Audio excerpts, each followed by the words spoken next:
Hey everybody, my name is Jeff Katz. I'm one of the producers of The Pope's Exorcist. And on behalf of everybody at Sony Pictures, our filmmaker Julius Avery, our star Russell Crowe, and my fellow producers, Doug Belgrad, Michael Patrick Kazmarek, Father Eddie Siebert, and company, would love to thank you all for your incredible support of this movie, particularly audiences overseas who have really given this an incredible life. And it's a pleasure to be here to give you, to coincide with the release of the movie on Blu-ray for you physical media peeps, a inside producer's commentary on the film. And so as we go along, I am required to state that the opinions stated therein are my own. They do not represent anybody at Sony Pictures, anybody involved with the movie other than myself. And so on and so forth. But now that we've gotten the legalese out of the way, as the great Marty DeBurgi once said, enough of my yakking, sit down, relax, cue up the movie, and with this little time counter, we will begin our journey through the producer's commentary of The Pope's Exorcist. Okay, here we go, and oh, well, this is actually the producer's cut. This is like Halloween 6. We didn't show you this part in the theatrical release. In all actuality, this is from Julius's personal stock. I think George Clooney is in this in actuality. This is, I like this movie better than The Pope's Exorcist, to be honest with you. Can we do audio commentary on this? Sing along if you know the theme. Okay, no, we can't. We gotta be professional. I'm sorry. All right. Let's watch the real movie now. If you started the movie, set it back. We're gonna give you another 3-second counter, and then we will start the actual audio commentary. I can't guarantee you there won't be other pauses, because I have dogs, I get phone calls, but no more shenanigans. Although, I think Clooney is in that movie. And we're off, ladies and gentlemen. Thank you again for joining us. Thank you to everybody who picked up the movie on digital or on Blu-ray. Those of you that downloaded the film illegally, go fuck yourselves. But gently, with love. Again, that's my own view. As we see here, a nod to the great folks at Sony and at Sony Screen Gems. And I can't say enough about either of these studios, or sort of the singular studio entity Sony. We'll talk a bit about the how important it was to ultimately end up with them in this, as we see this quote from Father Amorth, who, as we know, was a real person. That is a real quote from the man. And there were a few different quotes that were debated on as we went along here. At one point, in fact, there was an entire almost title sequence that did get mocked up. And I think that we all kind of felt like, it went by really fast. And it actually ended up, if we were going to do it, it should have been about Amorth himself. This was some of the debate. We ended up doing it a bit more about the 200 and that mythology, which obviously steps on a lot of reveals. And the correct decision was to just yank it entirely. And I will tell you, obviously, where that would have gone in as we now open here on this little flashback. And this is, about as close to the original Exorcist visually as we're going to get in this movie, generally speaking. The hat, the silhouette, it's obviously a pretty famous shot. Now, this sequence, it was sort of split up into two pieces. It was shot in the very beginning in terms of the interior piece, and that exterior piece was a night shoot at the very end of the shoot. So I think the last day of shooting, if I'm not mistaken, or if not next to last day of shooting in Dublin. Dublin, of course, the Spain of that end of the continent, I suppose. Can't say it's the Spain of Europe when Spain is the Spain of Europe, but you get what I'm saying. Not an obvious spot to shoot for Spain, but we made it work nicely, and that is, regionally matches that area of Spain. This line here, this is the do they own a television? This was we had this shot. It was not in the original cut of this movie, and it was something that Steve Bursch, the head of Sony Screen Gems, and had pointed out that, frankly, a few of us had agreed with, but that was a Bursch note that because it's English and it's a language that's not outrageous for someone to necessarily know, to have that question in there to at least kind of give Amorth a chance to have it for the audience, because it's a common sense question. It's not like he was speaking Sanskrit or, Sumerian text or whatever. How you could speak Sumerian text. You would just be speaking Sumerian, not Sumerian text. If you meet someone speaking Sumerian text, I suggest you call Bruce Campbell quickly. And this, in terms of shooting the interior of this piece early, I can tell you that, we knew early on from dailies that what Russell was doing at a performance level was really good, and that it was, I think, I'm of the view that this is his best character since The Nice Guys, which is a great movie if you have not seen that, with he and Ryan Gosling, the Shane Black film. Hal Sadoff produced that with Joel Silver. Very entertaining movie. And I believe this is his best character since then.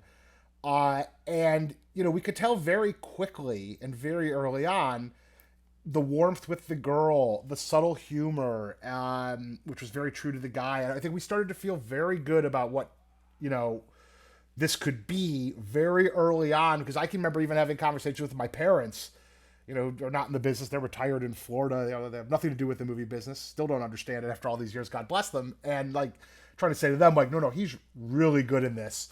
And I think our gut sense was obviously borne out with the fact that even people that didn't love the movie generally really like him in it. So it's no question whatsoever. Had we not had Russell Crowe in this role, it was the right actor, right role, right take on the character. I don't think we're having this conversation. We might be having the conversation. Nobody's listening. Ultimately, the success of the movie, particularly internationally, was due to Russell, and I think the stickiness of the film on home entertainment is about Russell and about the take on the character, particularly. As we see now here, and again, we always would joke, we're making a buddy cop movie. That's Julius grew up on a lot of the same stuff. That really kind of, there's a group of us where even Steve Bursch came out of, he did Ralph Macchio's deal on the Karate Kid. So Steve's been around for a minute, but he likes all of this sort of stuff. Scott Strauss, our executive, Michael Kazmarek, my partner in this, grew up on all of these sorts of movies. So the idea of doing this is a bit more akin to sort of a buddy cop movie, which is where it ends up. Very intentional. This drives me crazy, by the way. Watch the possessed guy's arms. We cut it as best as we could. They're going to go from tied to untied to tied to untied. This is like Sean Connery's button in The Untouchables when he's getting killed by Frank Nitti. Up, it's buttoned, it's unbuttoned, it's buttoned, it's unbuttoned. It drives me crazy, but thankfully nobody really got it. And there goes the pig. Say goodnight, Gracie. And it was this then that was going to originally transition into that little title sequence that ultimately, relatively late in the game, not, late enough, we said, no, don't do that. Let's just go to a title and we'll move titles to the ending. And it was the correct call. So this would have been an entire sequence. I fought very hard to do the sequence to the song. I still believe from the Lost Boys, the Call version, the original version. Not the version with the saxophone dude, but as we instead segue into a phenomenal band, The Cult. Saw The Cult live. I think I've seen them live twice. I saw them open for Guns N' Roses at Dodger Stadium the first year when Guns N' Roses reunited. Took my ex-girlfriend to that show for her birthday. Cult were excellent. We can talk about music later. As we now here show the family's arrival.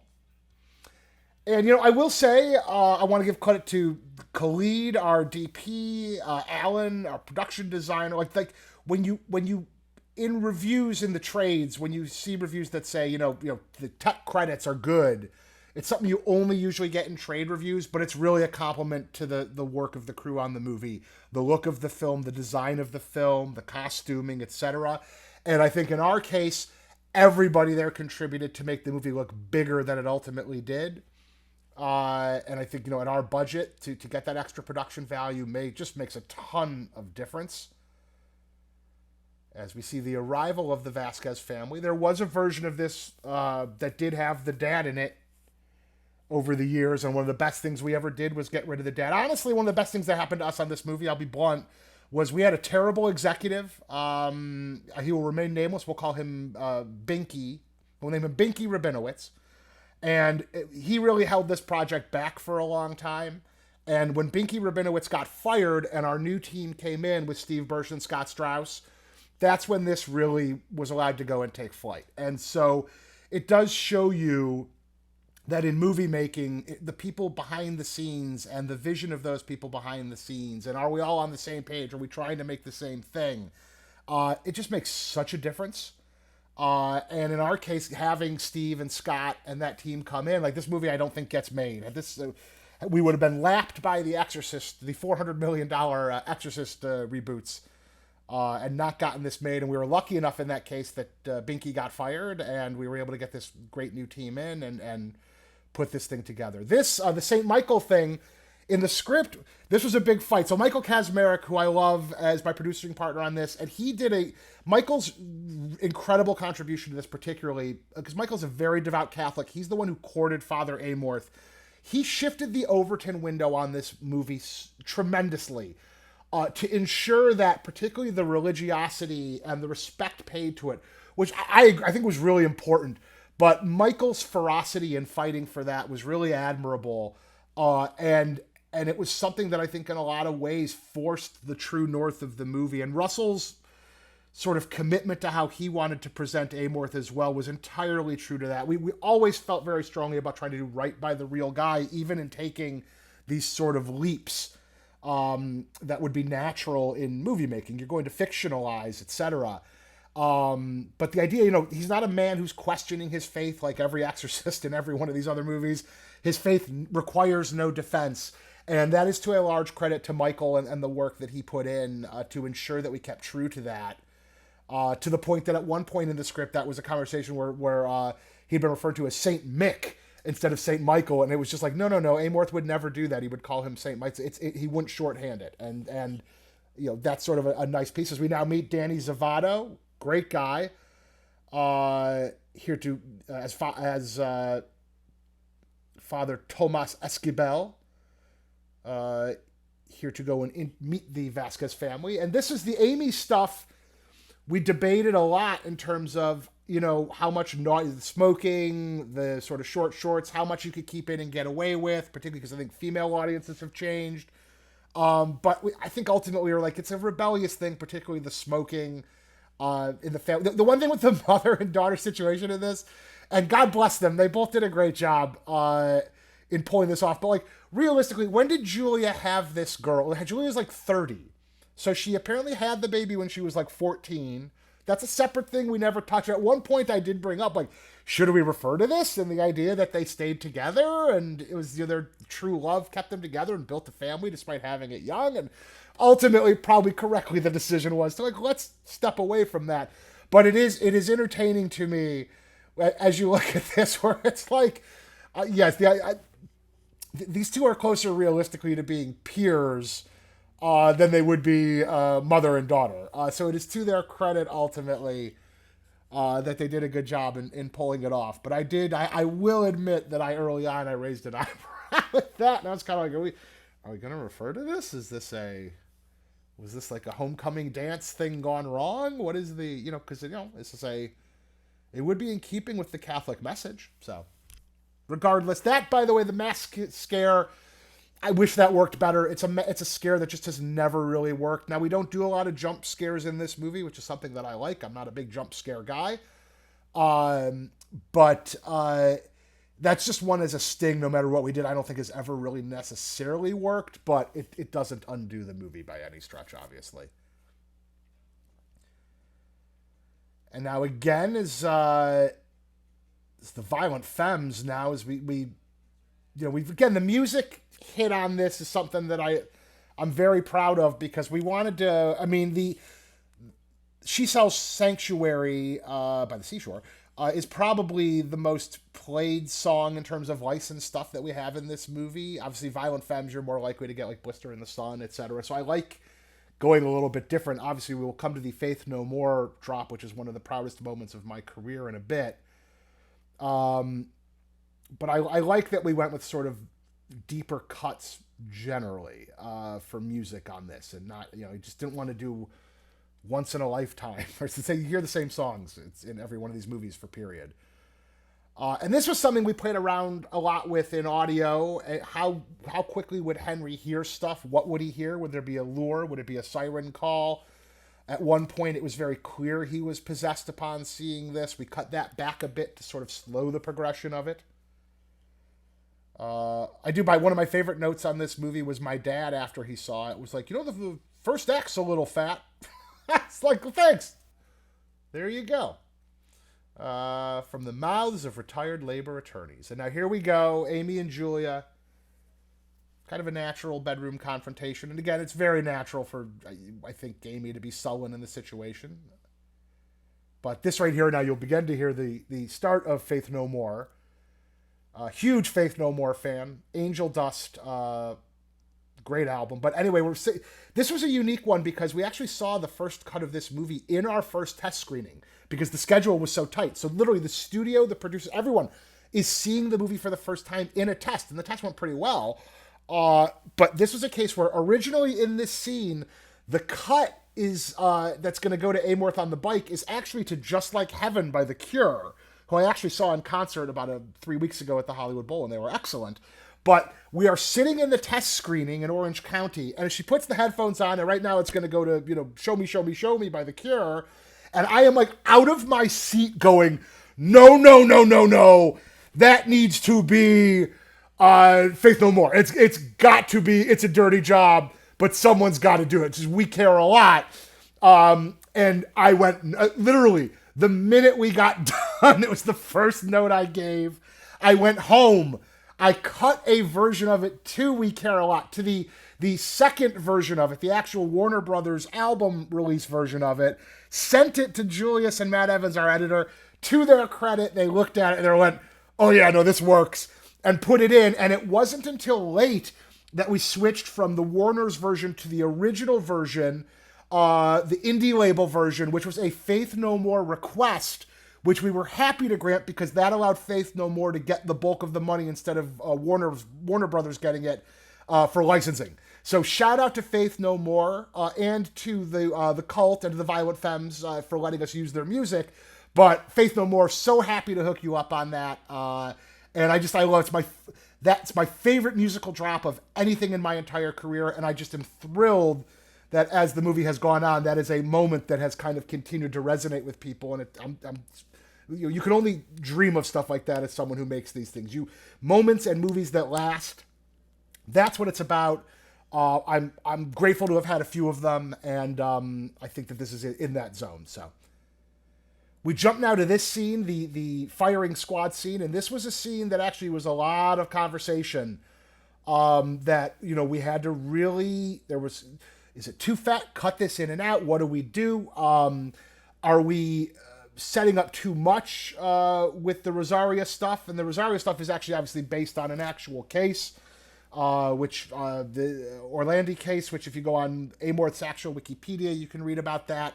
Netflix, in fact, did an Italian documentary that I think they are reopening the case. But Amorth was outspoken about that. And we had fictionalized it. In fact, at one point, we had a big push-pull about what the Amorth backstory would be. And at one point, there was going to be a completely invented thing that we really pushed against. And the argument was to try to do something based on Emanuela Orlandi. And we felt, that might be too rough a territory. But in actuality, Netflix doing that doc really allowed us to kind of, give us a pass to get away with doing it.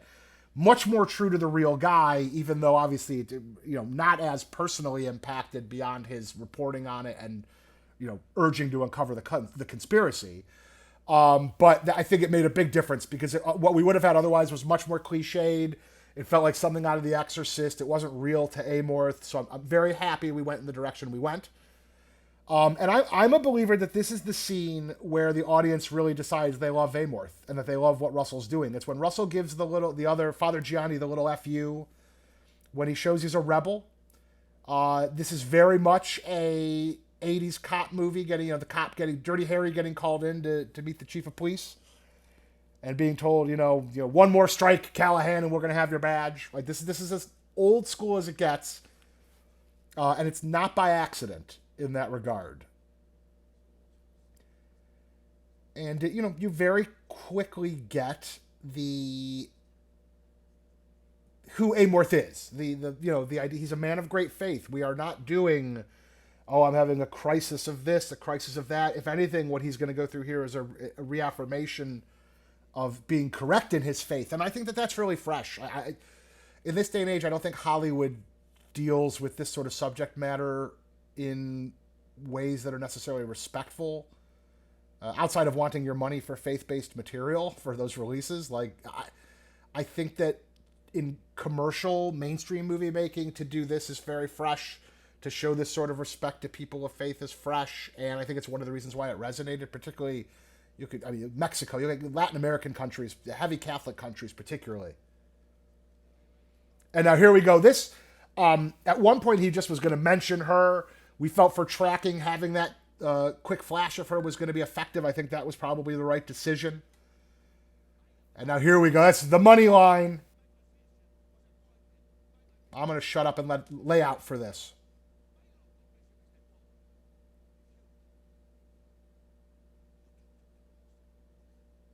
So as someone, listen, I've had motherfucking snakes on the motherfucking plane. I've had talked to my boss, the Pope. These are the things you dream of when you make movies. To one day create schlock lines that will live on long after you're gone. This is another one of those where I don't know that the scare or tension here ever fully worked. We tried a bunch of different stuff. It's fine. It's a kind of a classic bump in the night thing. We had a longer version of it. In fact, at one point, we actually had an edit of this movie that was a scare-specific edit to try to draw out tension in some of the scare scenes. And what we found was it actually slowed stuff down. And in a lot of ways, you give the audience too much time to think. You are better off just e-ticket ride. And I remember having a conversation with Julius in the editing room at a point when we were making that decision that basically his pacing is a character in the movie, and that by removing that pacing, we had sort of removed a major character.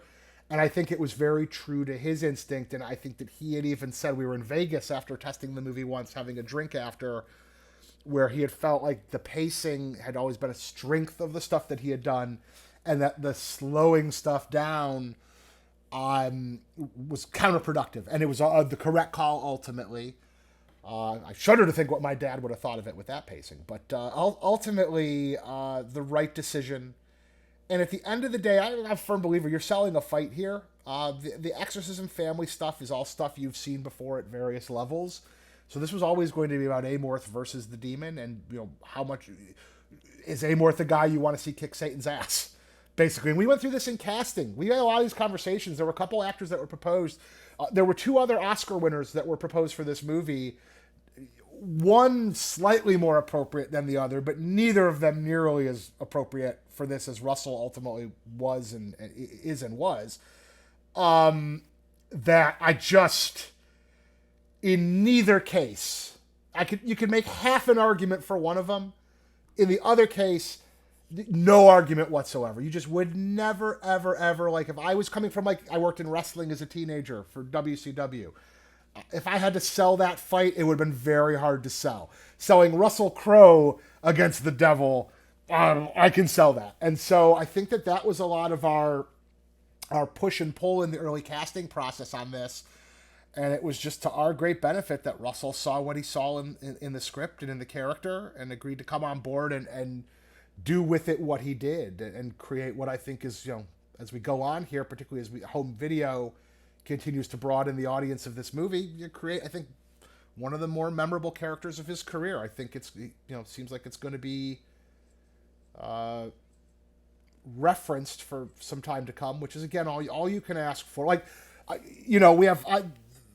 We had a version of this movie that was almost going to be at Blumhouse years ago, and they frankly tried a little shadiness on the TV side of the deal. We were able to get out and go to Sony, and it was the right move. And the executive that did it was fired ultimately from Blumhouse for a lot of issues. As we now are going to get the first demon voice here. And we tried a couple different voices with that. Was it going to be Rafe? Was it going to be the actual kid, etc.? But ultimately back to the kid. But one of the things that's kind of cool is I do think because of the strength of Russell's performance in this, that when the time comes and those Exorcist reboots come out from Blumhouse, you're going to at least see one or two reviews out there where someone's going to go, I miss funny Russell Crowe. And so full credit to him, but just very, very proud to, be part of something that performance-wise I think will last like that. It's, great credit to Russell. I first saw Russell as a kid. I saw Romper Stomper. He did a movie called The Sum of Us with Jack Thompson. And then I saw, obviously, Virtuosity. A lot of people, Quick and the Dead is another one people talk about, but Virtuosity, which is like not a great movie, but I just found him very charismatic. It's probably the best use of the band live in a movie ever, although I don't know how much licensing their music got back in the day. But he's the villain in Virtuosity, and I just thought his charisma was really something that was very evident. And so I always liked him as an actor, so that when he started to pop, obviously, and you had that incredible run between LA Confidential, The Insider, and onward, obviously, to Gladiator and on, I sort of had a bit of an investment in him. He was sort of in that last group of great movie stars. And so if you had said to me as a kid, particularly like, my freshman year of college, I bought a DVD machine. I was the first one of anyone I knew who had one. I was making money from WCW. I was miserable up at school, dying to get to LA to intern at New Line. Went to Best Buy, bought a DVD machine right when they first came out. And LA Confidential is maybe the second or third DVD I bought. Get Shorty was the first. And if you had said to me in a dorm room at Michigan State East Lansing that, not only would you get to go and make several of these movies, but that one of them would ultimately be with Bud White himself, I thought that would have been pretty cool. And to have it ultimately last, and live, which I think this will do, is pretty cool. There's now Amy retreats to go fix the lights. I always wanted a line where Amy, just in ADR, was told to go get the lights. We never did that. I did get this ADR line put in where she goes, "Fuck this," and then goes running. Yeah, because I just was like, let her speak for the audience. This is the more dumb horror movie decision stuff that you can diffuse, the better. This is obviously a relatively kinky demonic element. Very inappropriate. We had some debates in terms of what would be said on the chest. At one point, it was a bit more sort of overtly devilish. I think Julius wanted stuff that was plausible early on. Could it be carved into himself, etc.? I love this beat. We had a version of this where you actually saw inside the room, and my big note was, no. Close the door, hold the beat, go flying out. That's, and correctly, the right move was made there. And now, ladies and gentlemen, we meet my boss, the Pope. The great Franco Nero. What an awesome piece of casting. This was all Julius. A great idea. The minute this idea got brought up, I went, oh my God, yes. I was ashamed I didn't think of it. It's a great idea. And I think you have to be a certain age, perhaps, to appreciate this piece of casting. But if you're someone like me, going to Motor City Comic Con as a kid, where not just Django, but you had all the knockoff Djangos, the non-Franco Djangos. He's only in a couple of them. The rest are all like knockoff movies retitled as Django. But just Enter the Ninja, just great, ridiculous exploitation fare. But then you get Die Hard 2. You get these wild sort of mixes of filmography. And at one point, the guy who this almost was actually James Cromwell, who, when he is not gluing his hand to Starbucks counters for animal rights, and God bless him, is a great actor, Academy Award nominated actor. And of course, that would have been an LA Confidential reunion. It would have been Dudley Smith and Bud White together. And Cromwell wanted to do it. We couldn't make the dates work. But at one point, that did look like it would have been Russell Crowe and James Cromwell, which would have been good, because Cromwell's just a great Zephram Cochrane. He invented warp drive. But I think ultimately Franco, again, particularly given the overseas appeal of the film, the sort of older male appeal of the film, we ended up in the right spot. And I'm glad it worked out this way. And Franco still looks good, man. Looks slick. But this was one where I was very excited to have him in this. Another guy we talked about maybe having in this movie a couple different times because we were shooting in Dublin, speaking of Star Trek people, was Colm Meaney, who played the engineer on Star Trek The Next Generation and then moved on to Deep Space Nine. Miles O'Brien, who once had his young daughter get sucked into a time vortex and then aged to 30 so they could write her out of the show. It was brilliant. Science fiction, ladies and gentlemen. But we always loved him, and at one point talked about him as Cardinal Sullivan. Don't think he would have worked for Bishop Lumumba. The Al Jolson, Justin Trudeau thing I don't think is doable in this day and age correctly.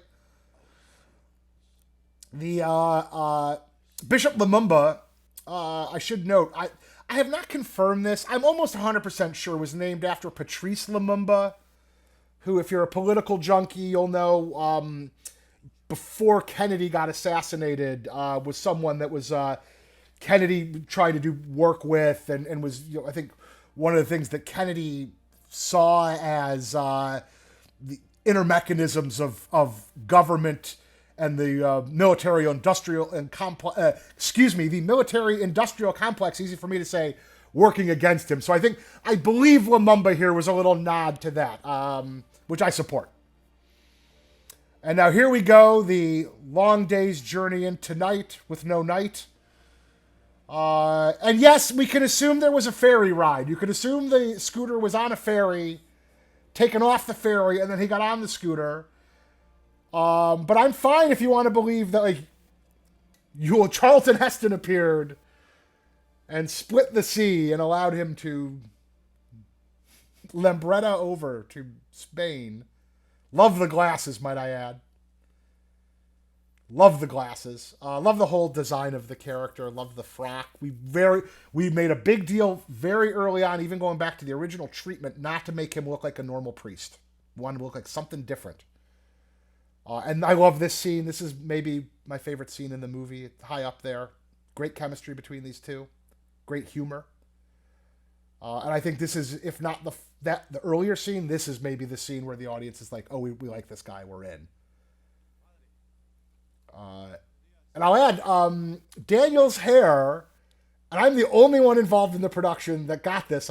Julius will confirm this. At the end of the production, I said to Julius, I'm like, is Escobel's hair supposed to be Charlie Sheen's hair from The Rookie? And Julius looks down at the ground and he goes, yes. And it is. It's 100%. The Rookie with Clint Eastwood and Charlie Sheen is a movie. I saw it in the theater, but Julius loves that movie. And the books are good. I love that. And so the hair here, which I don't believe Daniel liked, is 100%. If you go look at the movie The Rookie, a nod to Charlie Sheen's hair. We sadly could not get Raul Julia, the late, great Raul Julia, a CG version of him for this, or Sonia Braga. She's still available. And now again, I love this. It's warmth. And I think we had versions of this where Julia was much more arched towards him, and much more of a disbeliever throughout. And I think we just kept running into the idea that, at a point you've seen your son going through all this crazy shit, at least give him, at least give him a chance and back up a little bit. And I think that adjusting that to have her ultimately give him the okay to do it, and even if not fully believing until the end and joining in a great show of faith, having that moved up allowed the audience to forgive her, because I think otherwise it was, I do hello my friend now often. That line, when I see my dogs, I will often go, hello my friend. He's got another line later where he'll go, he could not stand the pain and the prayer. And I use that one a lot too now. I do love the accent. I love the accent. I know people had Thor Love and Thunder concerns. You can't blame him for Thor: Love and Thunder. I have not seen the movie, but I know that people didn't love the movie. But that sounds like it was a Taika, issue. It was a Waititi problem in that case. But in this case, the accent, I think, works tremendously well. And it's the sort of thing, I saw a documentary once, I think it was Star Trek. It might have been Star Wars. I think it was Star Trek, where one of the keys to designing the starships was it had to be something that a little kid could draw at least a crude enough approximation of, because you want their imagination to run. I believe with this accent, it needs to be something crude enough that a young moviegoer can go and, when they leave the movie, talk to their parents and imitate it. And, I think that we accomplished that here. There's a vague, SNL used to have a skit like 4 or 5 times in the 90s where guys were at there was like a Euro restaurant. It was like a souvlaki place. And they would go, "You like it, the juice? The juice is good." And it caught on for like a year or two. And I think that we've got a "you like it, the juice. The juice is good" in this case. And I'm all for people this Halloween walking around in that frock with their kit and their scooter, talking like this. The pain of the prayer. And there we go. The Eye of Sauron, ladies and gentlemen. You cannot make a movie with multiple New Line Cinema alumni involved, terrible English, and not have a couple nods, and there will be at least 2 more very overt. At one point, we wanted the text in the beginning to be red on black so it would look like Dream Warriors, but we were talked out of that.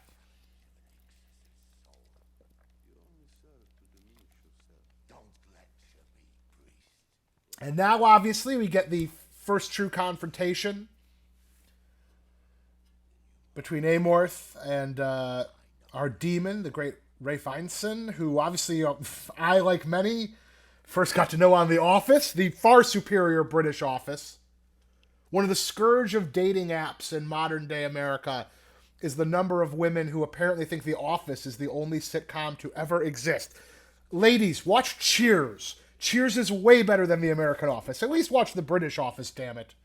But Finchy, damn good salesman, damn good demon, and a very worthy voice opponent.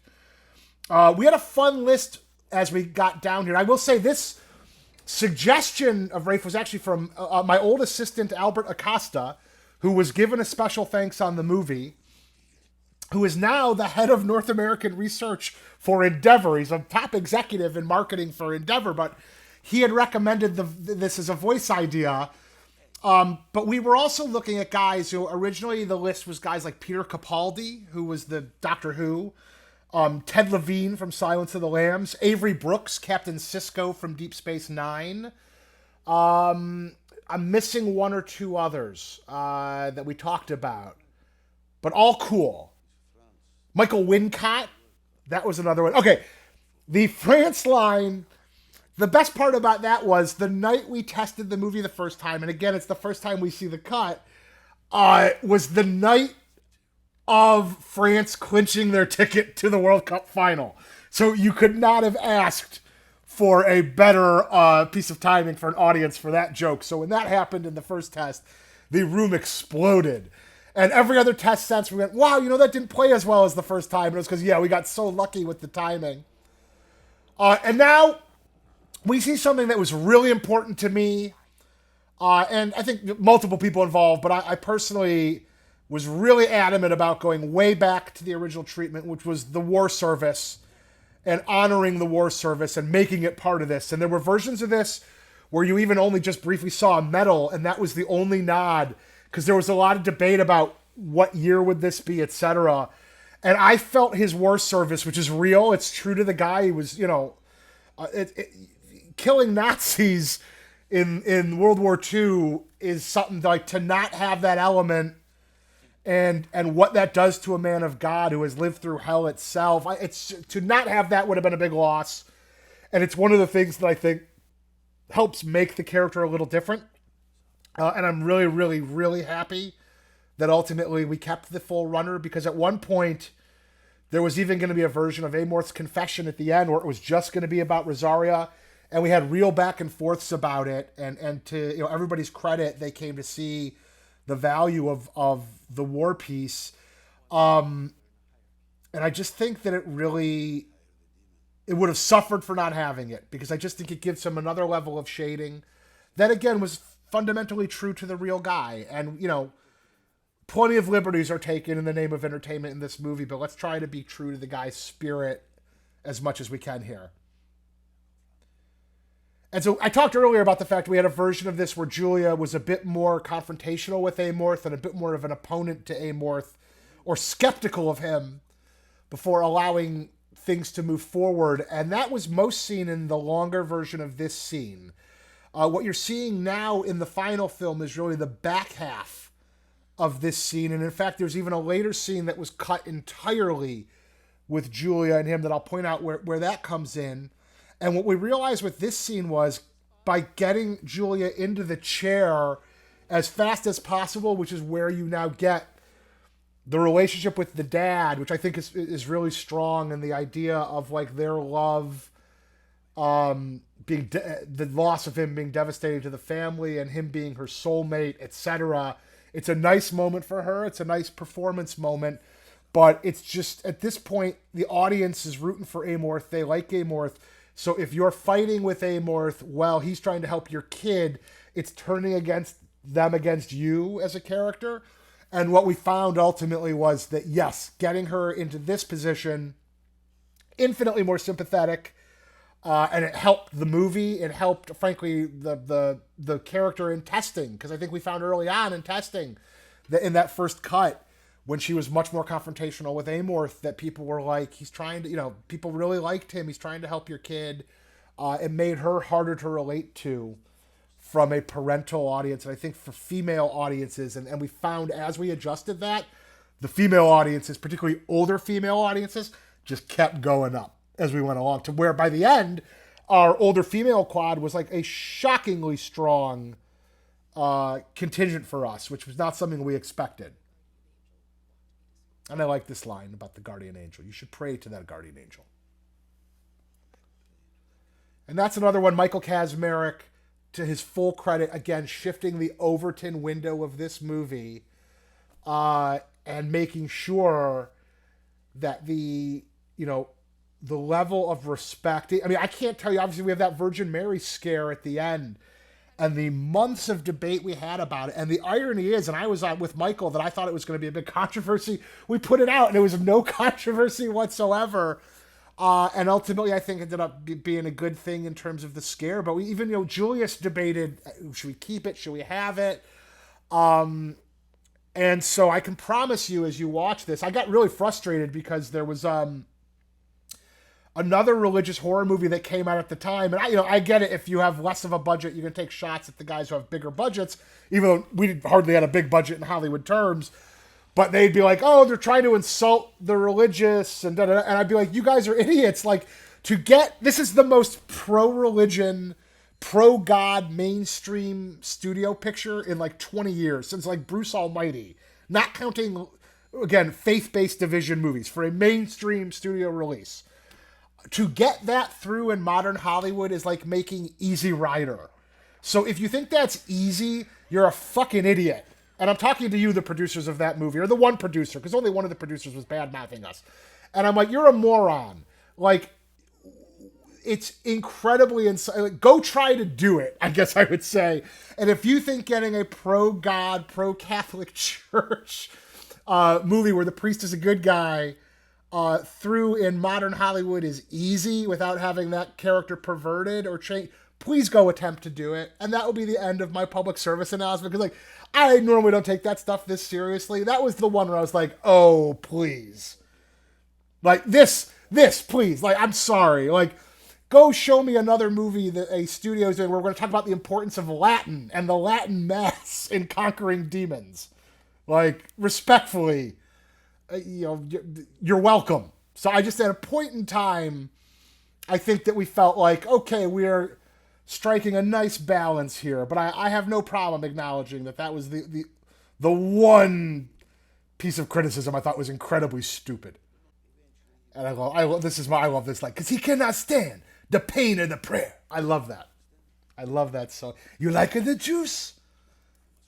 Love it, love it, love it.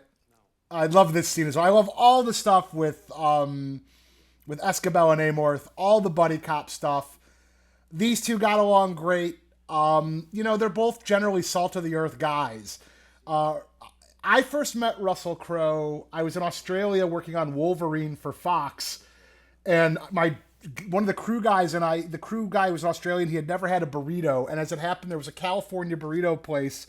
A guy from Huntington Beach had opened in King's Cross in Sydney. So I took him there for lunch. We went to go get a burrito, and we walk out, and there's like a homeless guy having a conversation with another guy, and we sit down, and we realize there's a homeless guy, and the guy he's having the conversation with is Russell Crowe. And so we talked to him for like 2 minutes. I think I thanked him for his support of Big Ten football, even though he's a Michigan fan and I'm a Michigan State guy. But as long as it's not Ohio State, we're cool. But who knew all these years later we would come back to this? But to my point, like, just completely salt of the earth. Danny, same thing, unpretentious, and think that their chemistry is very natural. And it's the thing that if we are fortunate enough to keep doing more of these, I love that partnership, and it's something I want to be able to keep exploring. And this is one of my favorite bits in the movie, just as its warmth and humor and Russell Crowe at his very best.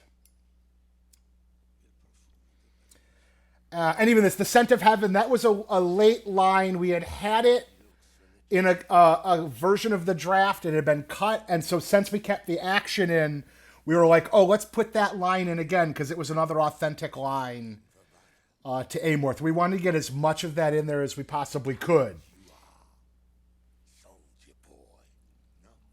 And I think, you want to give Peter also, our young actor who played Henry here, a lot of credit, because his work on set, both the physicality of it, but also he was even doing a demon voice in performance. He was doing sort of a Gollum-esque thing.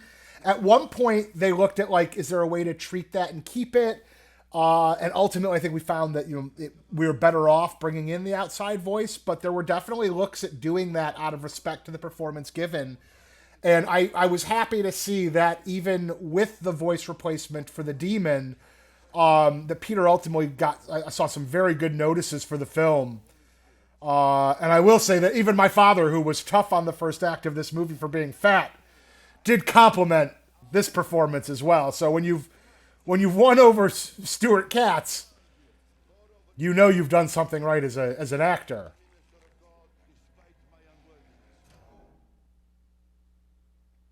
And I like this sequence. I thought that this sequence, I always fought for a bigger sting on the Rosario reveal, and I lost that one, and I still think it needs a bigger sting. I'm never going to not think it needs a bigger sting. But I won plenty of battles on this. You're not going to win them all. And like right now when this comes around, it should go boo! Like that. And we don't do it. My dogs just jumped. Sorry, guys. Didn't mean to spook you. I'm sorry. Well, now the dogs are upset. Okay, after this scene, folks, we're going to take a quick break after this scene. I'm going to take the dogs out because that boo just roused them from the couch. As Rosaria, who is staggeringly beautiful now that the statute of limitations of production has passed. She's married, so I can openly state incredibly attractive for a woman that has been dead for several years. I made a movie with Monica Bellucci years ago called Shoot 'Em Up with her and Clive Owen and Paul Giamatti, and had dinner with Monica Bellucci once in Toronto, where I left the dinner, called my dad, and I was like, I understand Sophia Loren now. I get it. So, Panty Sniffer, by the way, shout out to Doug Belgrad, that's horrible transition. Doug Belgrad, our co-producer, great guy, who helped put together the financing for this movie. Movie does not get made without Doug. Doug was adamant about Panty Sniffer getting kept in there, and he was right, because every time I saw this movie with a real audience on opening weekend when I would theater hop, Panty Sniffer played. So 100% right. Doug Belgrad, who is currently wrangling Will Smith on the set of Bad Boys 4 in Atlanta. But 100% correct there. And now we see this. I like this sequence a lot. This is, we tried to look at these confrontations like a fight and rounds of a fight. And this round, this guy's got to land some jabs. The next one, the other guy's got to land some body blows, etc. Okay, so now you see the setting up of the 199 stuff, which had we kept that original title sequence, all of that you would have been waiting for. So as an audience member, you would have known it was coming. And so it's just infinitely more effective. Like not showing you the shark because the shark wasn't working until late. This was a thing where it's like, okay, this isn't working. Cut it, and late it's going to work better. And that's ultimately where we ended up. So what I'm going to ask you to do right now is pause the movie, watch this quick commercial break on the YouTube, and when we come back after the commercial break while I walk the dogs, you'll get another couple second counter, and then when that counts down, restart the movie. At last, the greatest album of love songs ever recorded. You'll want to share them with someone special.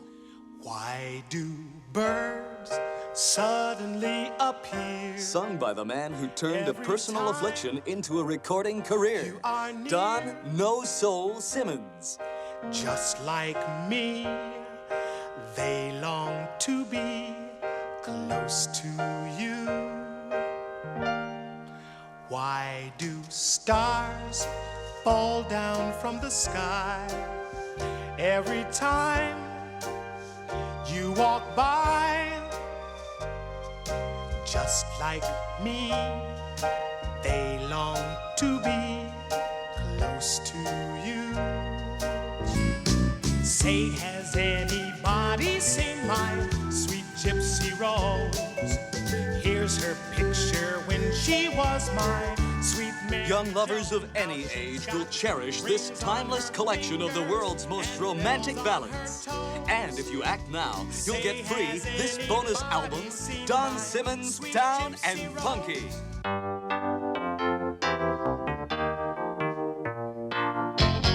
Jeremiah was a bullfrog. He was a good friend of mine. Never understood a single word he said. This 2-record collection is not available in any stores, so order now. Yes, he always had some mighty fine wine. And we're back, and you can unpause now. I want to thank Don No Soul Simmons. Man does an excellent version of the Ballad of the Green Berets. As we join this nice scene here, again, with Gabriele Amorth, where we learn a bit about Ardella. And I love this little moment where Amorth knows exactly what Escobar is trying to do here, which is finally confess his sins, which he couldn't do earlier. And we had a version of this. This was always the version that was in. And then late in Cutting for Pacing, there was a version that was much faster where Amorth came in, sat down, and immediately put the stole on Escobar's knee. And we could not flip it back fast enough, because when under that version, the moment was totally lost. It was like Amorth was forcing him into the confession, whereas in the moment that we have here, the correct moment, it's much sweeter and much more subtle, where Amorth understands what Escobar was trying to do, puts the stole on his knee to offer support and that sort of clearance of sin. And I just think it makes for such a nice moment between the two of them and their bond. And now you will see Amorth, of course, tell a little of his own story, and we will now see a bit of, the role of these two women in the lives of these two men, and how they are both going to ultimately have to be factors that are dealt with in order to win the day. And this line here is something, we had a lot of internal conversations where, particularly at the end of the movie when the two women are there and they are sort of utilized by the demon to fight the two priests. Are they real? Are they specters? What are they? And Julius and I would often say it's like Nightmare on Elm Street. They're meat puppets. The audience will, are going to get this in horror. By the way, as we see the conversation here again about Latin, which if you're not familiar, this is a debate still even going on. I say this as a Jew inside the church today over the Latin Mass and the traditionalists inside the church who feel that Latin is kind of being made a secondary in the interest of sort of modernizing the church when the power is in the Latin, and that the Latin actually is, they would argue, in fact, it's an intentional thing to go after this more traditional form. And so I again, we generally stay out of culture war stuff. This is not a movie that has a message or a goal beyond trying to entertain you. The message is basically God is good and Satan sucks. But I think in that form, I kind of like that we lean in a little bit into the more traditional element. As we now see, I saw something that there's like a big debate. I guess this is apparently, we stole the Dragon Age logo. I played Dragon Age. I gotta be honest with you, I didn't know that. I'm fine with that if so. I played, I think it was Dragon Age 2 or 3, which is the one that was on the last iteration of the Xbox. They haven't, right? They have, if I'm not mistaken, they have not had a Dragon Age in a minute, but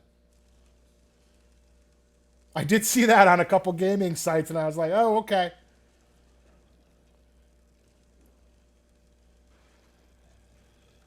As we now, well, you cannot have one of these movies without an inverted cross. We were legally required. It's like owning a copy of Hootie and the Blowfish's Cracked Rear View in 1997 or whatever year that was. You could not be an American citizen. You had to buy that or Jagged Little Pill by Alanis. Many of us had both. As we see now the hand. I always wanted a line from the dad. ADR here, just to be clear, it was the dad. Alas, we didn't get it. As again now, we see Escobar practicing the Latin. Setups and payoffs, ladies and gentlemen. The movies, development's really easy. If you want to learn how to develop a movie, one rule. Setups and payoffs within character, within action, within story. And if you want to see this realized, the movie I will always recommend is go watch Star Trek II, The Wrath of Khan, which is Nick Meyer's masterpiece. He wrote it in like 10 days or whatever. And it is a perfect example of setup and payoff, setup and payoff, setup and payoff, setup and payoff. And that's all movies are. And once you understand that, the development of movies, the making of movies, it's really not rocket science. And it's where you lose sight of setup and payoff, or you try to do stuff in service of something else beyond setup and payoff, that I think you run into trouble. This sequence, we had a version that was longer where Amy was actually salting the room, and she had a book on the occult, and we just kept bumping on the fact, like, where in the hell did she get this book on the occult from? And I was like, can we shoot an insert that says it's Dungeons and Dragons? Because it's the 80s, and you had had the D&D movie, by the way, which maybe would have also helped, but we couldn't do it. We did no reshoots on this movie. That's how tight the budget was on this. This is a movie, no additional photography, no reshooting, no, like we had to work with what we had. And that's why, particularly when you get to that final fight, that's a situation where I think in a lot of cases we might have done additional stuff to clarify it. We couldn't. So we're working within the confines. As we see the ear bite. And, I like this. The version of Amy that we have here, the shorter version, is better. Because it just didn't make sense. You literally just were like, it took you right out of the scene. Where did you get this book? I don't know if they're putting deleted scenes of that stuff on the Blu-ray, but if so, look for it, because it would probably be on there. Along with the opening of this movie, the big-breasted girls go to the beach and take their tops off opening from the producer's cut. And you're going to see another New Line homage right there. Freddy Krueger, ladies and gentlemen. Little Dream Warriors action for you. Little straight talk only in this room. And down she goes. This vaguely Elm Street-esque as well. No geyser of blood at the end, but a little Glenn in Elm Street 1 action. You can tell what movies informed all of us in the making of this. And this is a case where, like, I think for Julius, originally coming into this, where you're dealing with people on Zoom and all this crap because of the limitations. No, you need an explosion for the trailer. There we go.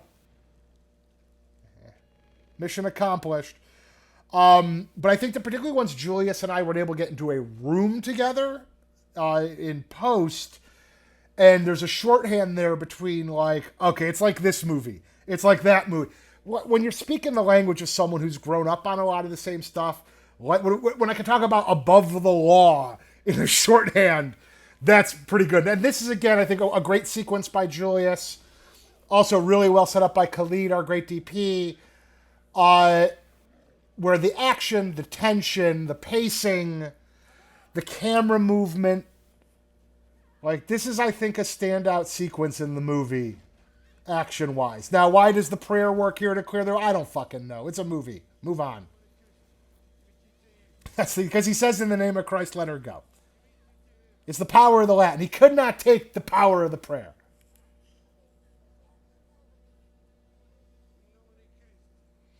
I would like You Could Not Take the Power of the Prayer to just seep into pop culture in a bigger way, where it's like, you know, someone blocks a shot in the NBA and they say, you instead of you get that shit out of here, it's you could not take the power of the prayer.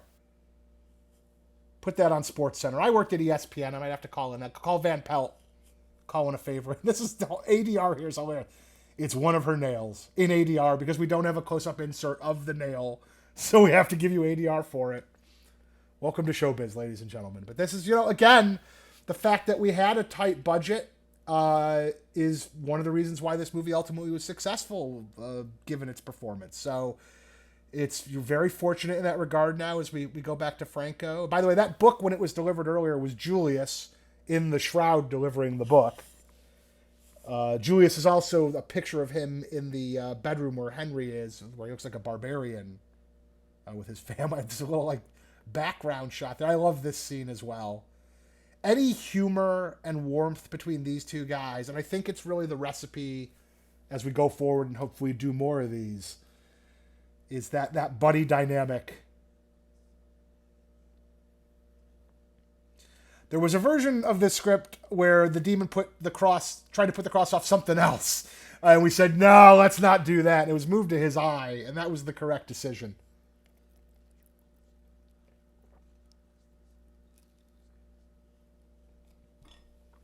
And now, you know, Danny getting the full Charlie Sheen in The Rookie swoop here. I mean, that is quite literally. Go look at the one sheet for The Rookie. That is Charlie Sheen. Navy SEALs. The Wraith. Also underrated Charlie Sheen films. Early Charlie Sheen. And again, it's that sort of jolly nature of the character. The playfulness in the face of all of this stuff, that I really think is what makes this character appealing. It's what allowed him to play at the level that is. Yes, I think that actually is the Dragon Age logo now that I see it. That's hilarious. I'm fine with it. I can confirm this game takes place in the Dragon Age universe. I remember liking the second one of those games. I don't know why they haven't done... They're overdue for... Where's like... I need another Skyrim. I know they're doing Space Skyrim. I want to play that. But I am perfectly fine for eventually crossing over those universes. I think that we have... you know, we had a great marketing partnership on this movie with the folks at WWE. And I think that WrestleMania... Given the size of the event this year, it was the biggest ever in the history of the event, with incredible social media metrics, and it's a global event. I think we got a tremendous amount of bang for our buck. And if you didn't see it, Russell actually did the intro to a match at Hell in the Cell at the thing, and it was great. We got to go to the event. They rolled out the red carpet for us. It was incredible. And I think, you know, making Russell a part of that was a lot of fun for me, and sort of the enthusiasm and just to get the sense of how serious Russell takes this stuff as an actor. Russell literally, he spent 3 hours prepping to tape that little intro to the match. And I mean, listen, to its credit, you look at a lot of people, I think that entrance is viewed as one of the better entrances in the history of the event now, between his intro, the lowering of the cage, and the Edge comes out to Slayer, and it was... It's a really cool thing to be a part of, but we have talked to them about trying to figure out, I want to get Father Amorth in the WWE video game. Because they've done this before. They've had the Terminator in. RoboCop famously showed up in WCW back in the day, as did Chucky. So stay tuned. I am going to see if we can get a playable Father Amorth in there as an unlockable, given he is now tied to the WWE universe as a character. As we now take a look here at the Cardinal Protector. I love this set. Again, great production design. So much bang for our buck. The movie ultimately looks and feels so much bigger than it actually cost. And there was some debate and confusion internally about the role of the Protector and what did it mean having him in the cage. To me, it was always very clear. It was the idea that the other guy was possessed. The Protector was the last line of defense in case the demon was able to get loose. He was the last piece of flesh the demon could take, but he wouldn't be able to escape by virtue of the fact that he himself was locked in, right? To me, that was always very clear. It maybe is a thing where I just had read the script so many times over the years that it just, you assume other people get it. But that was one where there was a lot of debate internally of, is this clear enough? Does it make sense? Why is the guy in the cage, etc.? It's not something that I've ever bumped up against, personally speaking. But I know it was a big subject of debate for a while until I think people finally... in testing was not something that ever really came up confusion-wise. When we get to the final battle, I'll point you to the one thing in testing that we really had to contend with, and that where Tom Rothman ultimately had a really good idea that set us on the right path. He and Steve Bursch had a brainstorm that we took into editorial and worked in. He goes, into the stomach. I love this. I kept making a note, like, we know that the stuff's going to be dried, but you need some sort of disgusting sound as he's going into the stomach, and so they were nice enough to give me a little of that. That's a big key. That is the one thing where, like, how did he swallow that key? What did you put that in to make that go down easy? Because that is a big-ass key. Because passing that would not have been fun. That is, I don't know what the proctologist situation was during the Inquisition. I did at one point, by the way, propose licensing the song The Inquisition from History of the World Part 1, or Nobody Expects the Spanish Inquisition from Monty Python, but in both cases, way too expensive. As we see now, Franco, and that is not stock footage, that is shot in Rome. We did take 2 days to shoot in Rome at the very end, the last days of shooting on this. Picked up those exteriors, the stuff of him on the bike in Rome, the stuff of that great last shot of him walking like a bad motherfucker over the title at the end. And this is another one where we found shortening it helped the scene. Where getting Amy already into the other room, have Julia wake up from the noise, get to the room faster. Because again, what you were going to find was a scene even after this where Julia was finally going to be like, okay, let's go all the way, when it started to look ridiculous to not be smart enough to understand that what you're dealing with is not natural at that point. So from an editorial point of view, those are probably the biggest adjustments that we had to make throughout in terms of shaping and dealing with stuff that the audience was bumping up against outside of the final battle stuff we'll deal with here. As we see Cardinal Lumumba, as I mentioned, I believe Patrice Lumumba inspired.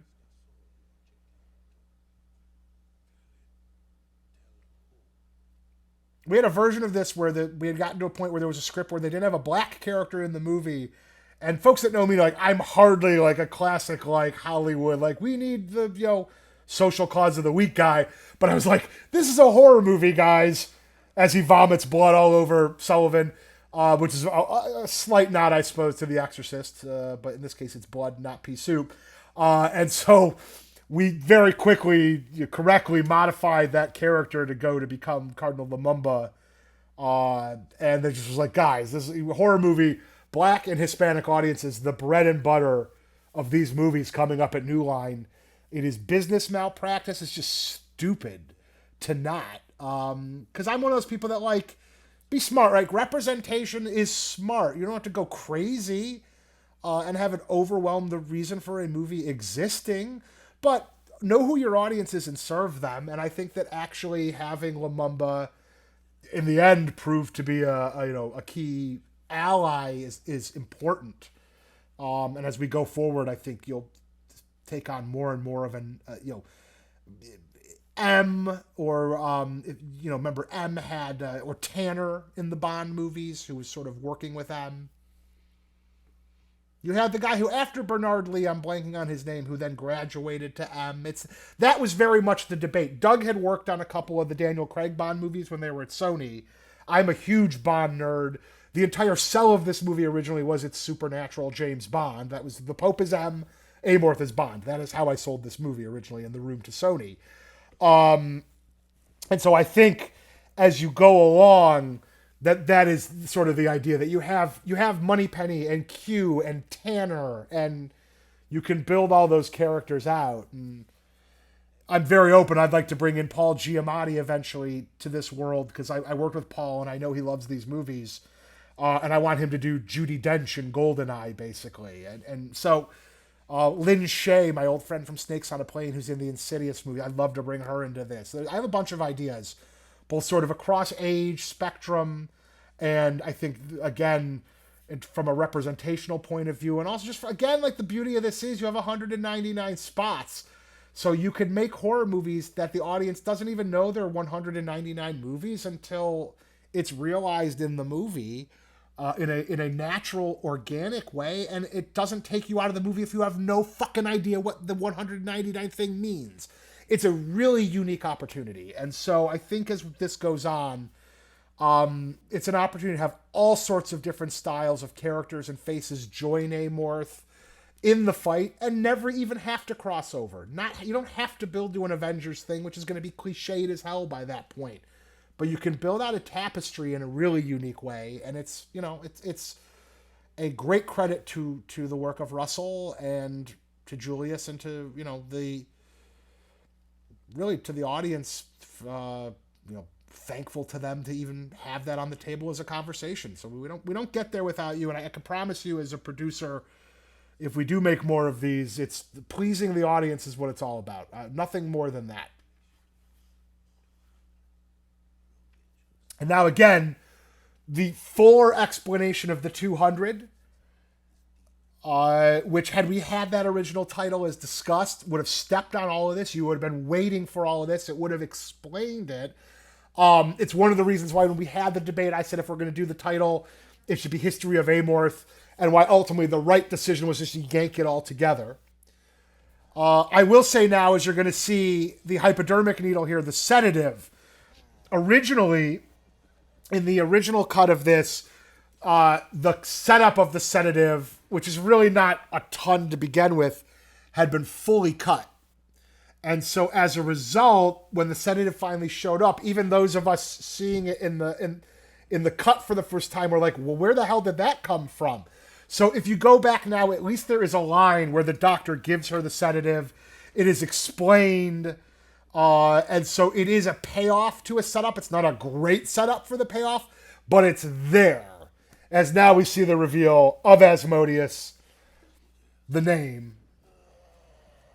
And the demon screams in pain, and Little Nightmare on Elm Street 3 again, as Joey finally speaks and shatters the glass. If you can't tell, big fan of that movie. Little bit of talent involved in that movie if you go look at the folks involved. And then there you go. Amy snapped out of her trance, gets proactive.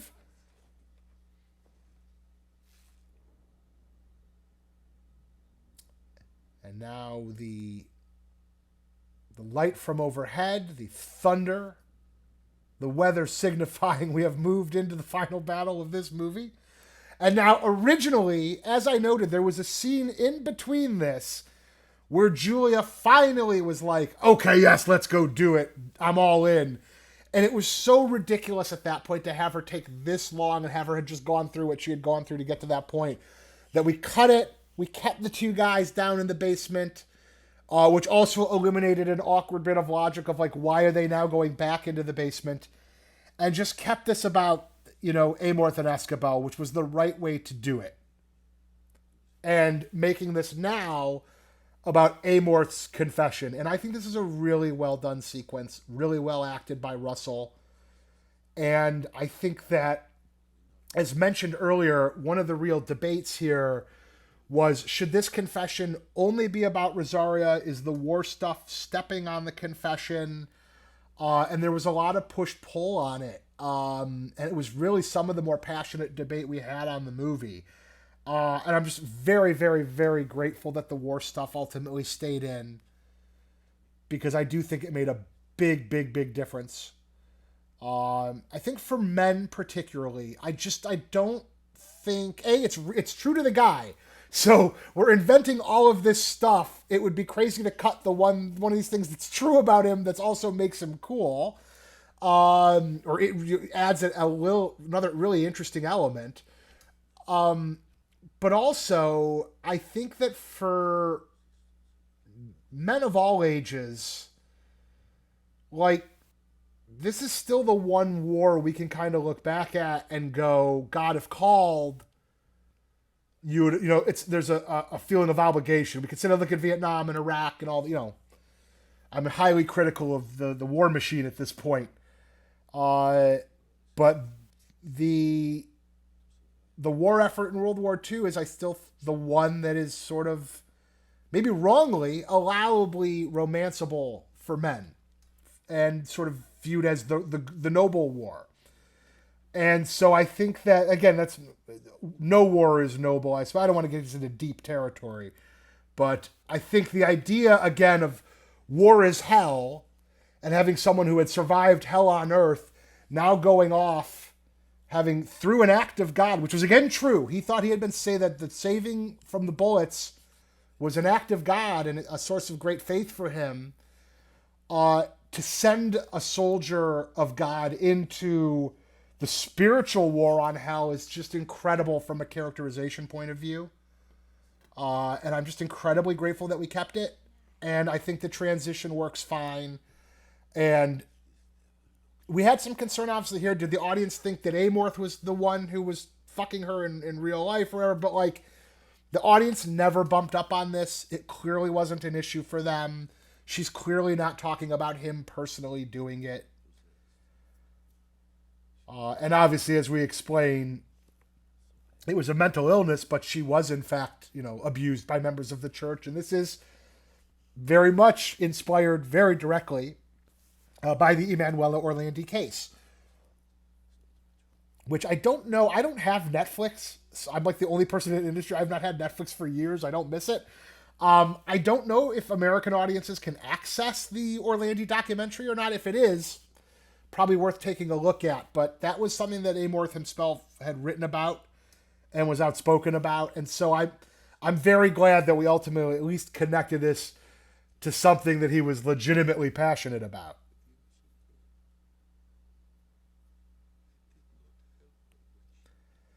And I think that it is also it's a much more compelling source of grief to me than to invent a family member who had been possessed, or some of the things that were on the table that were just a bit too horror movie and a bit too untrue to the man.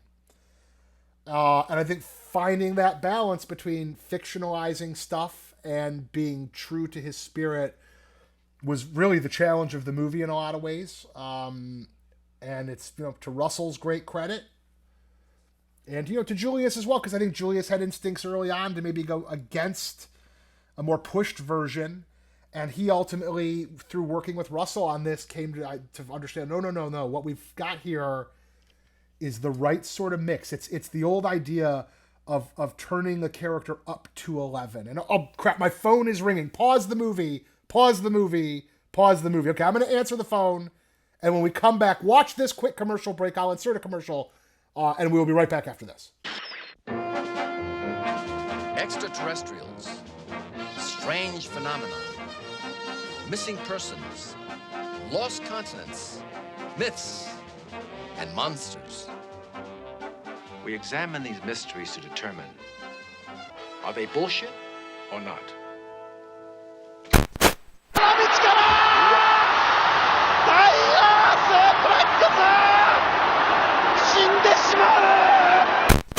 And now back to your regularly scheduled program. And we're back. Thank you. I appreciate your patience. Hopefully that'll be the last break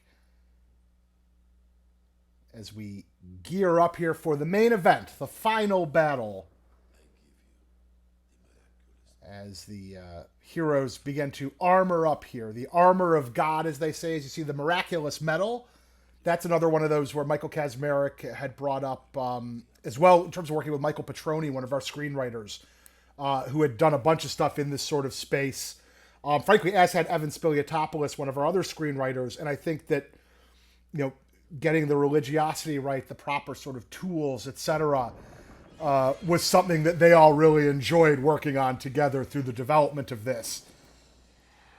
As you see Amorth's case, even down to just making sure it's the right sort of cross, etc. So that was another area where I think Michael, again, continued to really be of great service. And, of course, having Father Eddie involved in this was super helpful, who's an instructor at LMU. I also want to shout out Sophie Cassidy, one of our executive producers, who was terrific to work with on this and was a great ally throughout, and particularly in post-production. Enjoyed working with her a lot. So she works with Doug at 2.0, and I think is in the middle of dealing with Bad Boys as well right now. As we have gone to the full bad weather. That is Julius in the picture there, as I was talking about earlier. And now finally evolving the Henry Demon makeup to sort of its final stage. Letting things sort of progress naturally. I actually would have liked to have gotten a little more to this look earlier personally, and maybe even accelerated a final notch here. But the general concept of the escalation and look works and makes sense.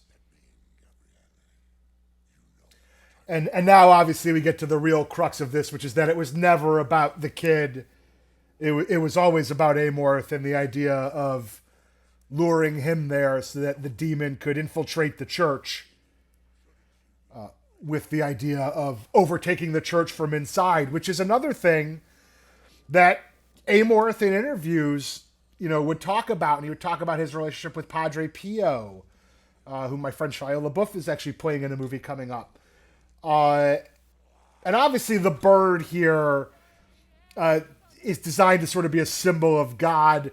We did look at one point to see even if we had an overhead shot of the girl drawing the bird at the beginning, so we could insert ADR from Russell spelling it out to the audience, because it wasn't sure the audience was fully getting it and testing. Ultimately, it wasn't something we had. It's, hello, excuse me, hide the kids.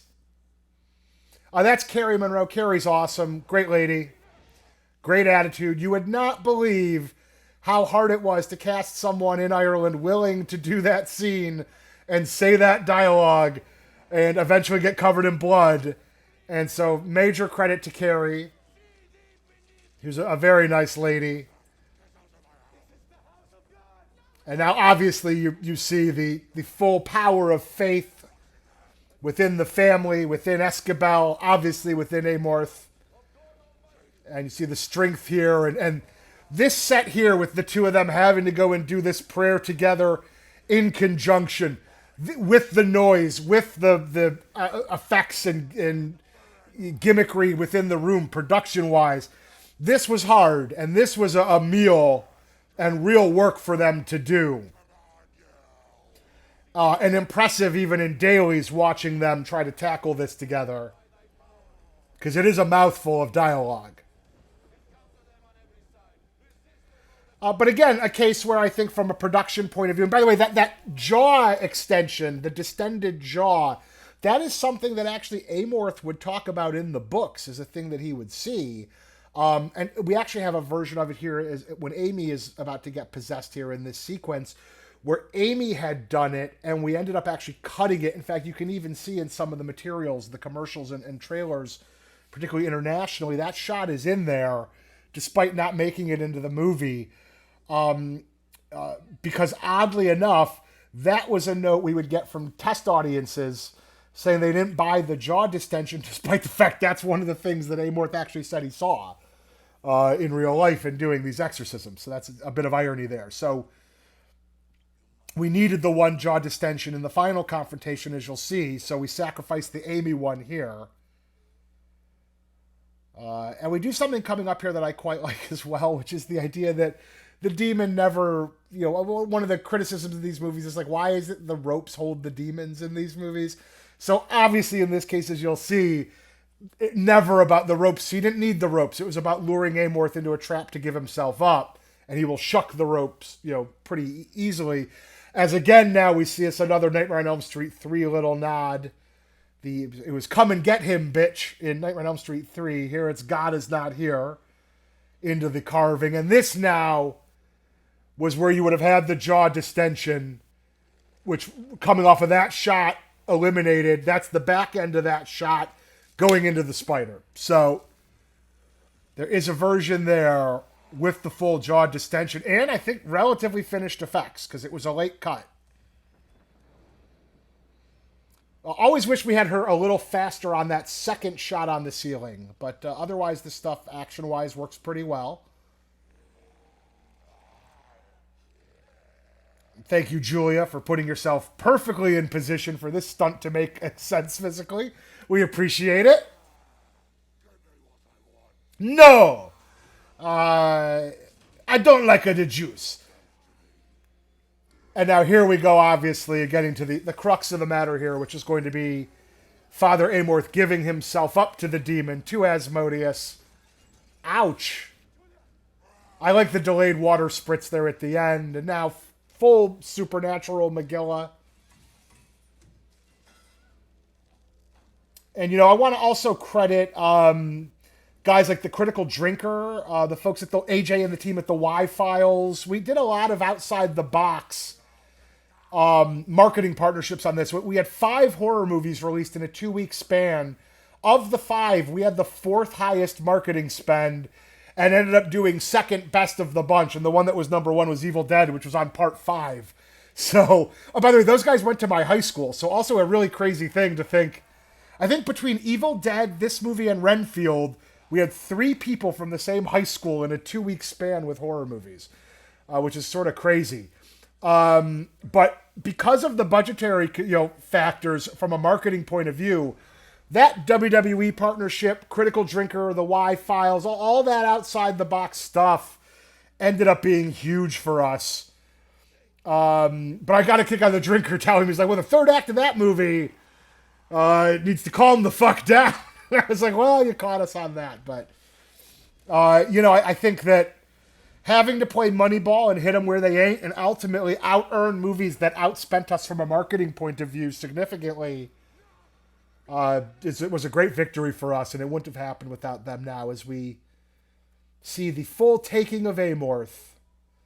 Has a vaguely 70s porn style name to it. I believe the book was written by Erica Jong in the 70s, but as we see now, Henry is cured, and we get to the fight that inevitably had to happen here, which is teacher versus student, albeit highly possessed teacher versus student.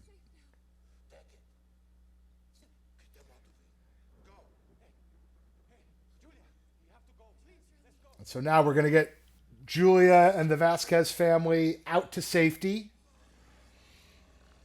There was an extended ending at one point written, but not shot, where you actually did get a bit more finality with the Vasquez family, including the baptism. And it was actually a very nicely written sequence, I believe by Michael Petroni at the time.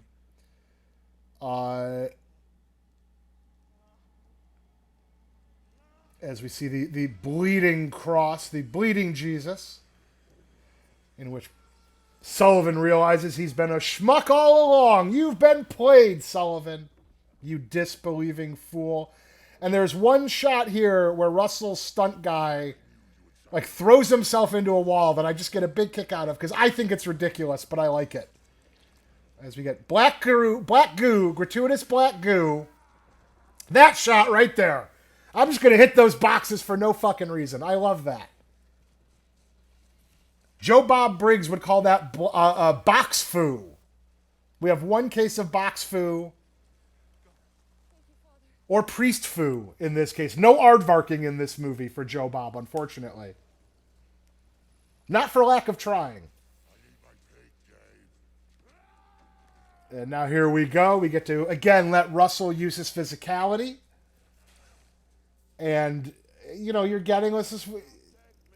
You can't speak again to the fact that, like, you are dealing with an actor who is a movie star from the period when we had real movie stars, which is just not what we have anymore. And I think that the power of that is just something that even as they get older, it never goes away. And it's in full bloom here in this movie. And I'm actually really proud, beyond just really loving his performance in the movie, and sort of the look and feel of the character. I feel like it's a movie star movie. And I think it's maybe, I've worked with movie stars, but I think this is maybe, in a lot of ways, the most movie star movie I've ever made. And I love that about it. And as we see, the Vasquez is off to safety, and everything's going to be okay. Shout out to them. Great work by all three of them. Much appreciated. We did at one point, by the way, look at seeing if we could repurpose that shot with the birds for the final defeat of the demon, so that the symbol of God would be the thing smiting the demon. Economically and time-wise, just we all liked it as an idea to sort of pay that off. It just wasn't something we could figure out. As he sees now the friar, Tejada, and realizing, you see the eyes shifting. So normal Amorth has taken back over here, and now we get this, as I said, a lot of debate about this scare and this scene, and is this going to cause us problems? Are we going to get blowback? I remember Madonna had a Vanity Fair cover with the Virgin Mary that had gotten a lot of online sturm and drang. We were really concerned about it. I was very concerned about it. I was totally wrong. With no blowback about this whatsoever, kind of shockingly so. And I think in terms of the movie itself, because we are, you know, really an overtly pro-God movie, that they kind of let us have this one. It was kind of like, ultimately, you know, the scare was forgiven, but it was definitely something we thought we were worried. And there was even a debate of, like, if there was it going to give us problems with the church, because Amorth's religious order actually ended up liking the movie. The International Order of Exorcists hated the movie without even seeing it, the bunch of jackasses. You could tell them I said that. Whereas the religious order themselves actually quite liked the movie, given the fact it captured sort of his humanity and humor. But I think that it's ultimately the messaging and the godliness and sort of the idea that God is good and Satan sucks allowed us to get away with that scare in a way where I just, no blowback whatsoever. And so, you know, we talked about this original version of this end scene and Tom Rothman and Steve Bursch having an idea late. You will see in some of the materials there are shots where Rosaria is behind Amorth here and manipulating him. And ultimately, to Tom and Steve's point, it was Tom who was like, I don't care what's on the script. It was confusing audiences in tests. Forget what's on the script, reconceive it. And what Steve correctly figured out was get rid of Rosaria entirely until she pops out at the end here, and make it about the one-on-one. So it's very clear that it's Amorth possessed. It's not, Rosaria is not the demon here. Rosaria is ultimately going to be a meat puppet vestige of it incarnate when she finally pops up, as is Ardella. And, you know, it's not perfect, but what it did ultimately is we digitally removed her, and it allowed us to make this much more one-on-one, much more about Escabel, you know, using the Latin and the things he had been taught to help complete the rite, and then allowing Rosaria and Ardella to then pop out as sort of demon incarnate late when the demon says, I'm going to take you, and goes full Nightmare on Elm Street, to allow us to go take them out. Because it was just clearly confusing audiences, and it ended up being a great decision. It was a great suggestion by Tom, who with Tom Cruise really deserves a lot of credit for saving the entire theatrical movie experience during COVID, which is a whole separate audio commentary, but then by Steve to figure out how to execute that. And, we sat in an editing room when he pitched it, and we all kind of quickly went like, yeah, that's a good idea. And then in execution, it was clear it was the right idea. So full credit to Steve Burch on that. And now, boom, you get the sting there. You get the double sting here with the Iron Maiden popping open. And then this scene proceeds to just go batshit crazy. And I saw a bunch of people in reviews comparing it to Ken Russell, which I love. And sort of the, almost even the Hammer of it all with the blood and the boobs and the gothic sort of set design. And again, that Daniel was sick the day they shot this, where he's submerged in water, was a real trooper. Really everybody involved in this sequence a real trooper, including Carrie, who was covered in blood. And then ultimately it's calling upon the power of God to power up that medallion. And of course, I want to be really clear. There are things in this movie that are not real and not accurate. This is 100% accurate. When you toss a crucifix to an exorcist and he channels the power of the Virgin Mother, it does power up like that. It's true. We did our research. It's 100% accurate. And I resent anybody who suggests otherwise now as they complete the rite. And we suck the demon into the pit of hell from whence it came. As they see thee beneath God. And I really wanted like a heavenly, like an oh there, but I lost it. I gave that note every time, but I lost. I won a lot of battles on this one, so I can't really complain. And there you have it. Wouldn't you know it, the Latin, the conservative wing of the church apparently correct that the Latin Mass and the Latin Rite, the key here. I love that. I'm a big fan of his physicality in the delay of selling Not So Bad. And it's just another great light touch and what is a great performance by Russell Crowe here.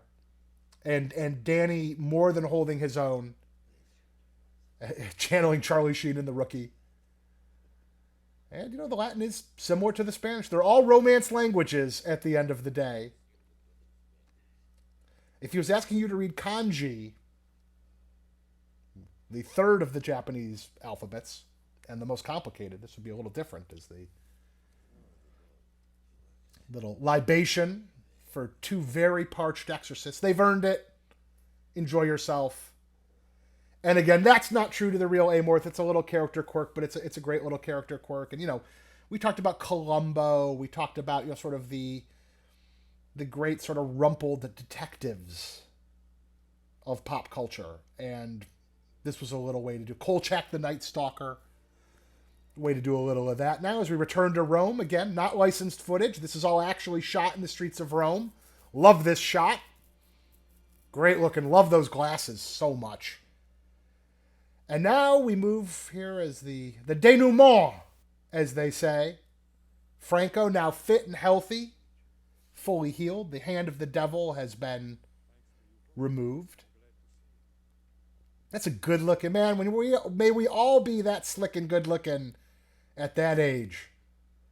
That's a smooth motherfucker. Clearly the most interesting man alive, inspired at some level by Franco Nero. And again, this is entirely supposed to be Bond. This is Bond and M at the end of a Bond movie.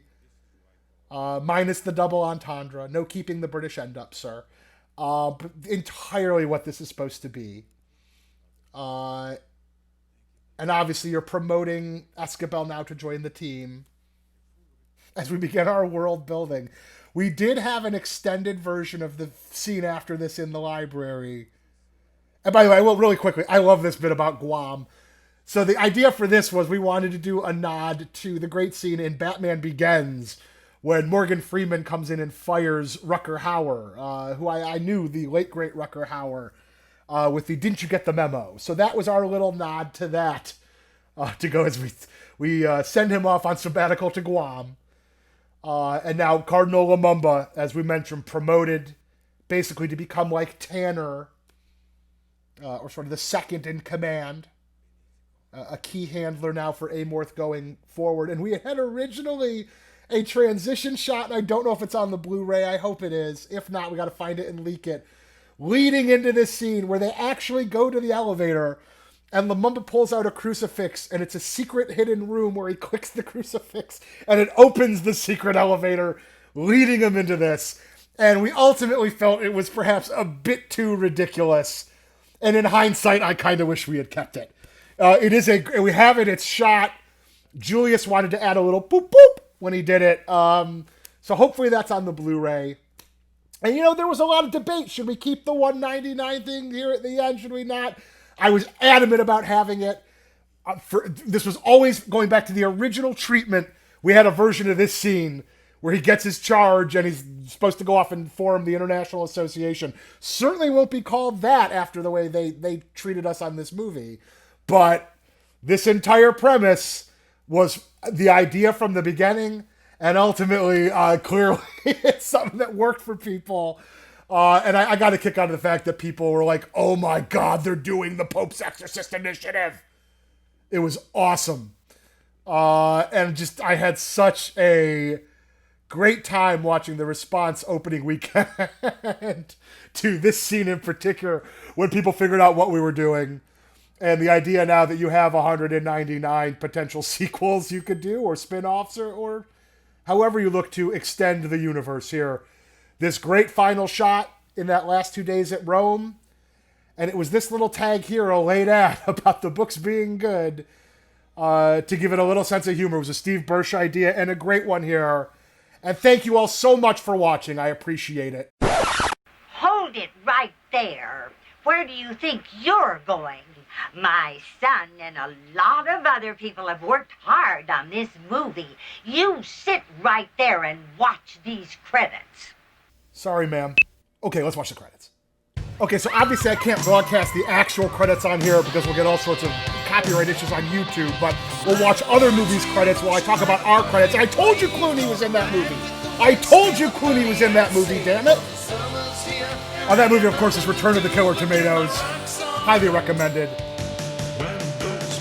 Arguably the best performance of George Clooney's career. Okay, let's do the real credits now. So as we noted, we moved the main title credits to the end of the movie once we junked the title credit sequence that we had talked about. Hey, I know that guy. And ultimately, it was the right decision. And so instead of having the sequence right at the beginning, we did this slightly more heightened main titles at end sort of deal, which you actually have to go and get approved because you have to modify some stuff relative to the guilds, etc. Khalid, phenomenal job. Alan Gilmore, phenomenal job. I want to put all of them over. Matt Evans, a fellow New Line Cinema alumnus, a pleasure to deal with. Loved working with him. As we sort of work our way through, Alex Esso, a pleasure to deal with. And of course, we see the great Franco Nero. Cornell John is Lumumba. I want to shout him out as well. And you will note, obviously, Ray Feinstein not included in that opening credit piece, but invaluable ultimately as the voice of Asmodeus. And as we will now work our way through the main credits. That music you're listening to while I watch this is, of course, a reprise of the brilliant Don No Soul Simmons, one of the great underrated talents of our time. David Flynn, the name of the stunt double for Amorth. He's the one who did the box foo. Shout out to him. And I want to shout out our entire crew in Ireland, who great attitudes. The production's hard. An easy production is hard. And just phenomenal. Joe Homewood, who is our EP and really ran the Ireland end of putting the production together there. Very experienced in that space. Brought a lot of great relationships to the table. a lot of key Irish crew, and just in general, would recommend Ireland.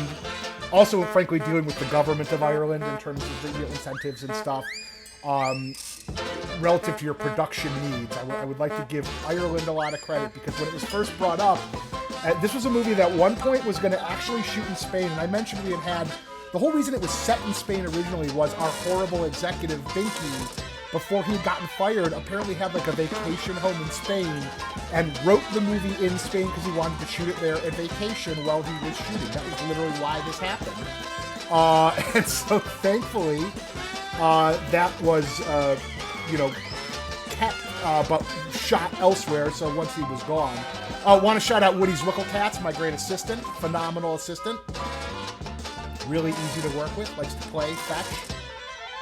To roll over and nap. But yeah, ultimately we kept the Spanish location because we loved the Inquisition piece, etc.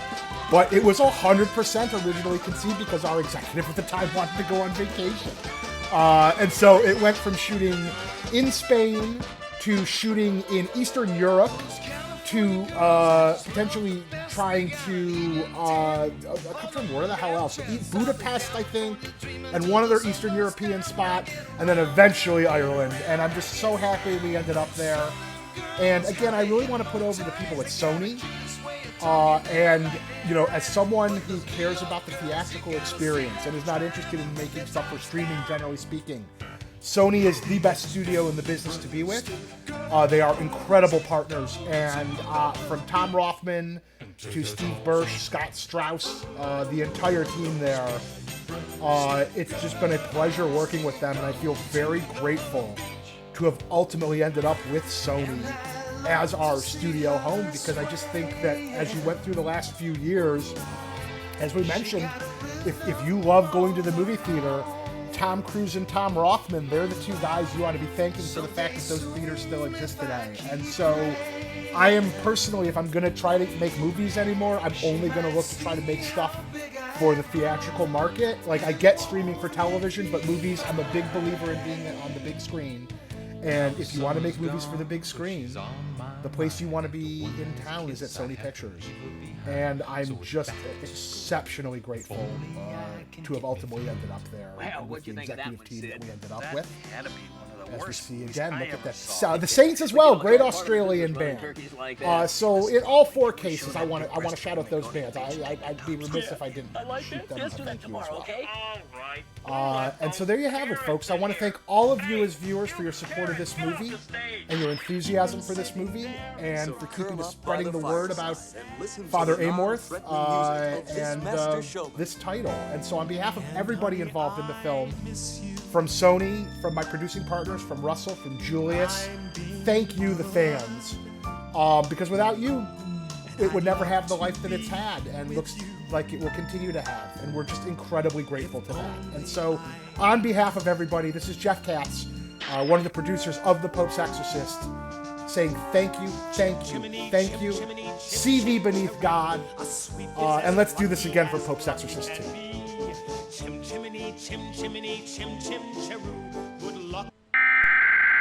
We interrupt our program to bring you this important message. Oh, there have been a lot of battles of biblical proportions promised before, but I can guarantee you people that you've never seen one like this. The Battle of Armageddon is mere child's play compared to what's going to happen when Father Amorth, the Pope's exorcist, comes down on the demon from hell. That's right, I am Jim Cornette. I'm a pro wrestling legend. I'm the manager of champions, and I've been assigned to be in Father Amorth's corner when he takes on that demon from hell, and not just any demon from hell, but the champion from hell, the man who went through all the eliminations, the man who battled through everything to become the top demon, chosen by Satan himself to fight the forces of good, represented by Father Amorth with Jim Cornette in his corner. And devil, let me just tell you something. You may have learned this when you went down to Georgia one time before, that Jim Cornette is not to be messed with, not to be trifled with. You think that you came up with all the dirty tricks and the cheap tactics that have been unleashed on the world? Well, no, no, no. You're just an amateur next to what I can do. So, The demon that you've chosen will be handled by Father Amorth. He'll be exorcised. As a matter of fact, he'll be exorcised until his tongue is hanging out like a long red necktie, and he's sucking so much wind that the first 3 rows are going to pass out from oxygen deprivation. And devil, if you try to slip a foreign object, maybe a pitchfork, or maybe a handful of brimstone, if you try to switch and do any kind of illegal tactics or slip in any foreign objects, then Jim Cornette and my tennis racket are going to be there. And devil, I'm going to make your head a tennis ball, and then I'm going to take the handle of that racket and make you a Lucifer popsicle with it. Father Amorth is putting that demon down in the Pope's Exorcist, and you better believe Jim Cornette will be right there to raise his hand in victory. Devil, your future is looking very, very dim.